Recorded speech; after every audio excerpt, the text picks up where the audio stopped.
adalah proses pembuatan akte dari mulai menyiapkan aktenya, membacakan akte, kemudian ditandatangani oleh para pihak di hadapan notaris dan saksi-saksi, dan juga dilakukan di wilayah jabatan notaris.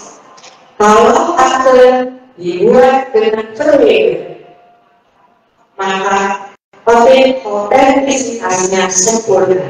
Sebagaimana yang dalam pasal 1870 awal data, akte otentik mempunyai kualitas pembuktian yang sempurna.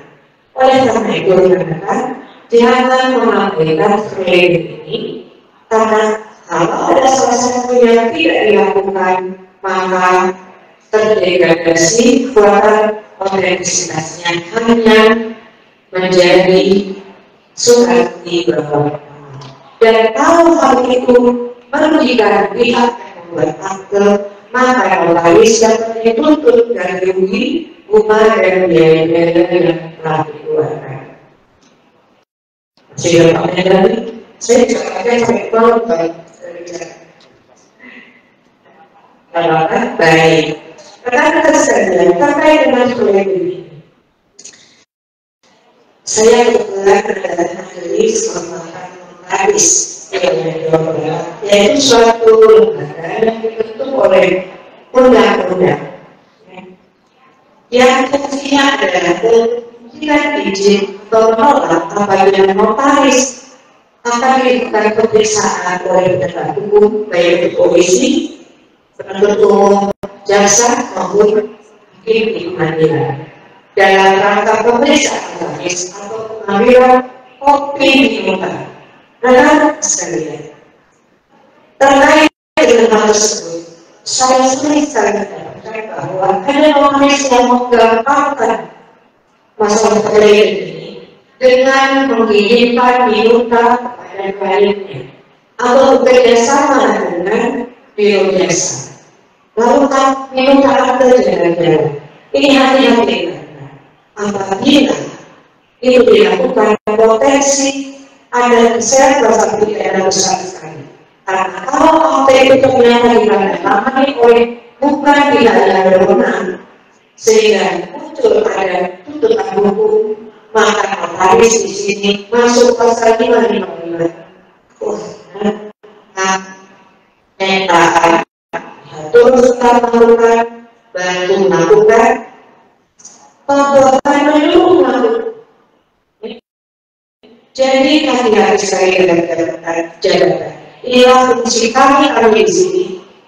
Lepas dari diperlukan untuk permohonan pengajuan notaris atau tidak, kami dari koordinasi berkepentingan agar adik-adik AMB ini cukup mempunyai ilmu untuk menjalankan jabatan notaris dengan baik dan benar, sehingga akan selamat dunia akhirat. Ya. Hal yang kedua, karena saya tentang honorarium, ada aturan di dalam UJN pasal 36. Honorarium sudah dibakar oleh undang-undang, sehingga kita harus menghargai diri kita. Kalau ada yang memang tidak mampu, boleh digratiskan, tetapi yang mampu itu harus mengikuti honorarium yang ditetapkan. Boleh bertanya nanti, ya, ada yang bertanya kepada rekan-rekan notaris atau pengurus bagaimana dengan honorarium di daerah sini, ya. Kemudian bagaimana dengan apabila ada yang tidak mampu dan sebagainya, itu akan diberikan guidance. Juga apabila suatu saat kalau juga terjadi tidak terjadi, fungsi daripada pengurus tentunya adalah mengayomi dan melayani anggota. Sehingga nanti suatu saat apabila akte ada bermasalah, jangan malu-malu untuk meminta bantuan dari organisasi notaris. Nanti Ibu Uli akan menyampaikan lebih jauh. Tapi itulah fungsi organisasi. Pada sekalian, untuk melayani dan mengayomi anggota, bukan itu ya, jauh dari itu. Ya. Jadi justru karena kita ini sayang pada anggota, maka kita akan memberikan guidance dari sejak awal, dari sejak menjadi anggota luar biasa sampai nanti menjadi notaris, menjadi duta biasa sebelum menjalankan jabatan, sholat kepada pengurus, minta arahan. Kemudian juga tentang bagaimana cara membuat akte.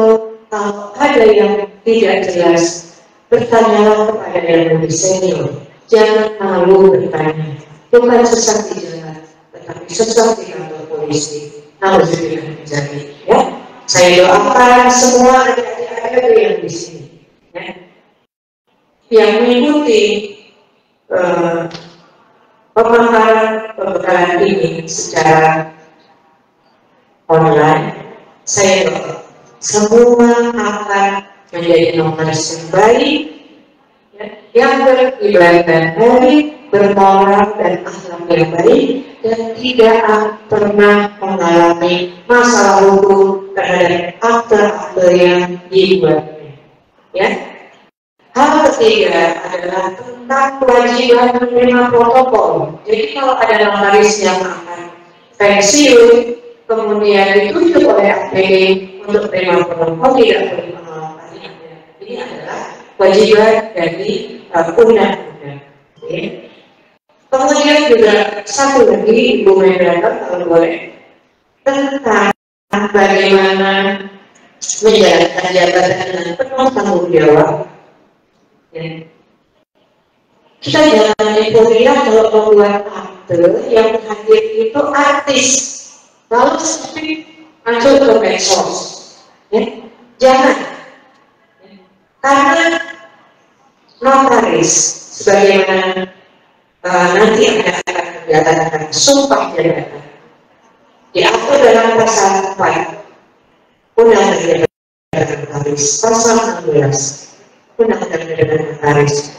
Kita harus merahasiakan rapat-rapat akte yang dibuatnya maupun keterangan-keterangan yang diberikan kepada notaris terkait dengan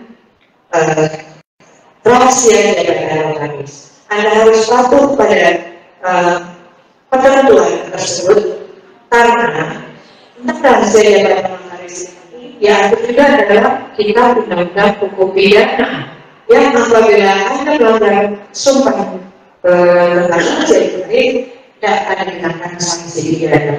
Dan oleh karenanya